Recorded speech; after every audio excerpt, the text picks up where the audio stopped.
दास अनिरुद्धाचार्य कहता है कि जुआ खेलना गलत है और मोबाइल पे जो जुए के ऐप चलते हैं, मैंने इन जुआ के ऐपों का इतना विरोध किया कि सरकार ने 5 जुए के ऐपों को बंद कर दिया भारत में। देखो बोलने का ये प्रभाव है, ना बोलो तो चलते रहते, कोई तो बोले तो मेरी बोली हुई बात पहुंची ना, और हुआ कि नहीं काम। 5 जुए के ऐप बंद हो गए। ऑनलाइन गेम मैंने हमेशा कथाओं में बोला है कि सब बंद होना चाहिए। अब लोग कहते हैं महाराज जी आप जुए के बारे में क्यों बोलते हो, भागवत जी में कहाँ लिखा ऑनलाइन जुआ। अरे हर चीज भागवत जी में लिखी नहीं है साहब, समाज के कल्याण के लिए भी संतों को आवाज उठानी चाहिए। समाज के कल्याण और उत्थान के लिए संत नहीं बोलेंगे तो कौन बोलेगा। अब ऑनलाइन जुआ चल रहा है, ऑनलाइन गेम चल रहे हैं, ये बच्चों की जान ले रहे हैं, तो फिर क्या इनको बंद नहीं होना चाहिए। इनकी आवाज कौन उठाएगा, हम जैसे लोग नहीं उठाएंगे कौन उठाएगा। अब लोग कहते हैं महाराज आप तो बस भागवत जो लिखा भागवत जी वही सुनाओ, कथाएं सुनाओ, आप यहाँ वहां की बातें क्यों करते हो। क्या करें साहब, समाज गलत दिशा पर जा रहा है तो जाने दें, क्या रोकना जिम्मेदारी है। बताओ आप लोग बताओ क्या करें, बोला करें कि नहीं बोला करें।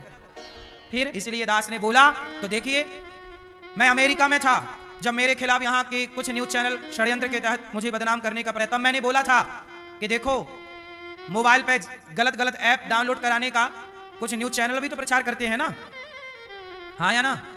बड़े बड़े सुपर डुपर स्टार किसका प्रचार करते हैं, जुए का, सट्टे का, गुटके का। मैंने बोला इनके खिलाफ कथा में, तो वो बात शायद सरकार तक पहुंची और एक्शन लिया गया। आज की तारीख में 5 जुए के ऐप बंद हो गए। ये प्रभाव है बोलने का।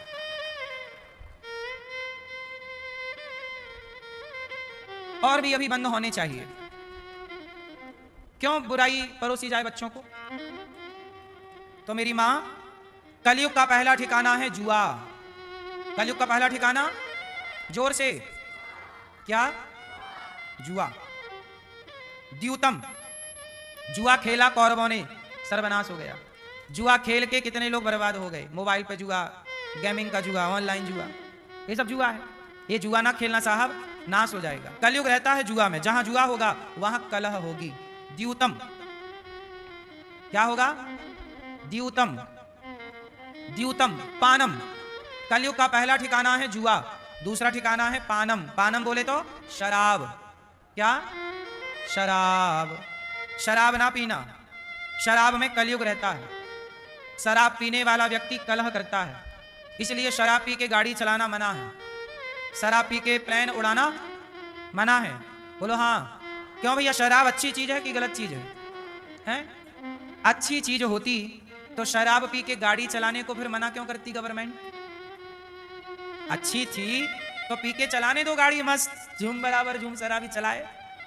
फिर फ्लाइट उड़ाने दो शराब पी के, पायलट पिया 3-4 बोतल फिर उड़ाए फ्लाइट, कराए लैंडिंग। शराब अच्छी है तो प्लेन उड़ाने वाले को शराब क्यों नहीं पीने दिया जाता। क्यों भाई, बस सही है कि गलत है। गाड़ी चलाने वाले को शराब क्यों नहीं। और पूरी दुनिया में शराब मना है। शराब पी के प्लेन उड़ाना, किसी भी देश में आप जाइए, किसी भी देश का पायलट शराब पी के प्लेन नहीं उड़ा सकता। किसी भी देश का ड्राइवर शराब पी के गाड़ी यदि चलाता पकड़ा गया तो उस पर कार्रवाई होगी। भारत से कड़े कानून विदेशों में है शराब पीने के। बोलो हाँ। इसका मतलब शराब गलत है, वरना गवर्नमेंट क्यों रोकती। गलत है साहब, शराब पियोगे तो बिगड़ जाएगा समाज। इसलिए शराब में कलयुग बैठता है। जो शराब पीता है उसकी बुद्धि हो जाती है शून्य और वो गलत सलत करता है। इसलिए हमारी ऋषियों ने कहा भाई जिससे गलत होने की संभावना है वो गलत करो ही मत। कलयुग का वास है। द्यूतम, जुआ और शराब। तीसरा द्यूतम पानम स्त्रिय, पराई स्त्री में, पराये पुरुष में भी कलयुग का वास होता है।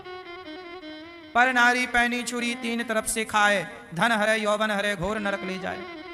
पराये पुरुष, पर पुरुष पर नारी में क्या होता है। क्यों, आपका पति पराई औरत को देखने लग जाए, आपकी स्त्री पराई पुरुष को देखने लग जाए तो समझ लो कि खोपड़ी में कलयुग बैठ गया है और ये कलयुग बैठ के गलत गलत करा रहा है। हाँ या ना। कहते हैं ना विनाश काले, विनाश काले। हाँ, आदमी गलत नहीं होता। आदमी जब गलत सोचने लगता है, गलत संगति करने लगता है तो कलयुग पकड़ लेता है। फिर कलयुग अपने हिसाब से आपको नचाता रहता है।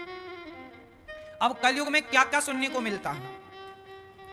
एक लड़की का विवाह होने वाला था एक लड़के से, तो लड़की की मां अपने होने वाले दामाद के संग भाग गई। मां बोली बेटी अभी तू बैठ, मैं घूम के आती हूं।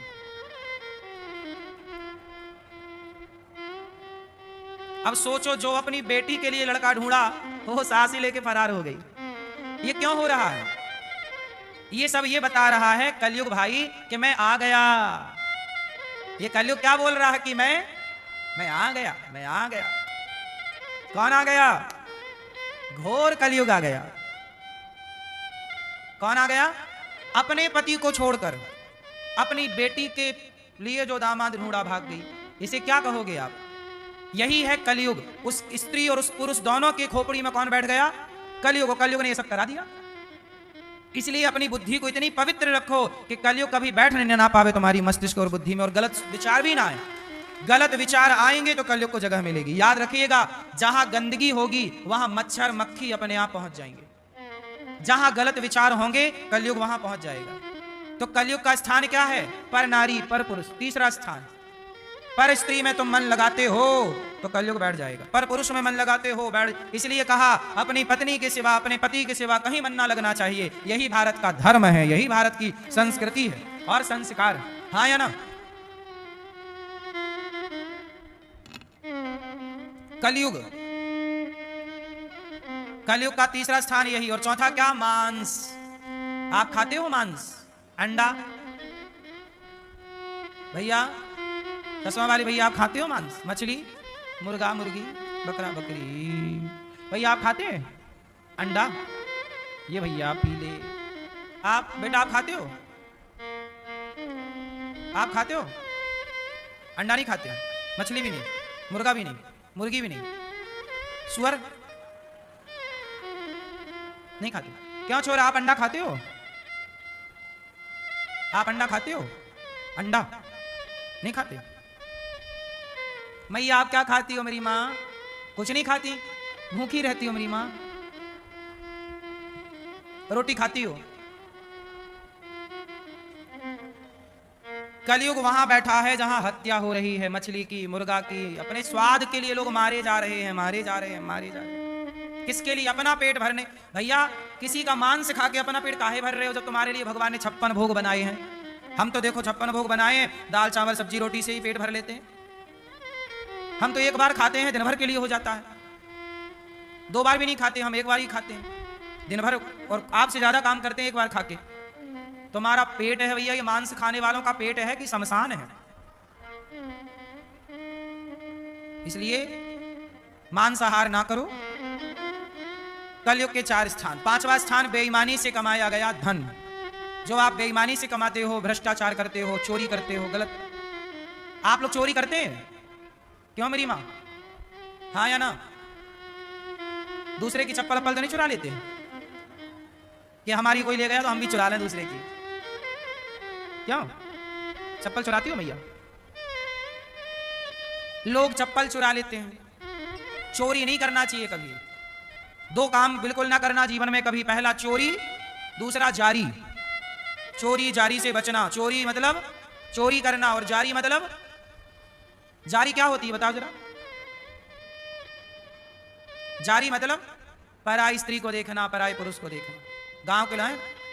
गांव के लोग कहते हैं ना, चोरी जारी से बचना। चोरी कभी ना करना और अपने चरित्र से कभी ना गिरना।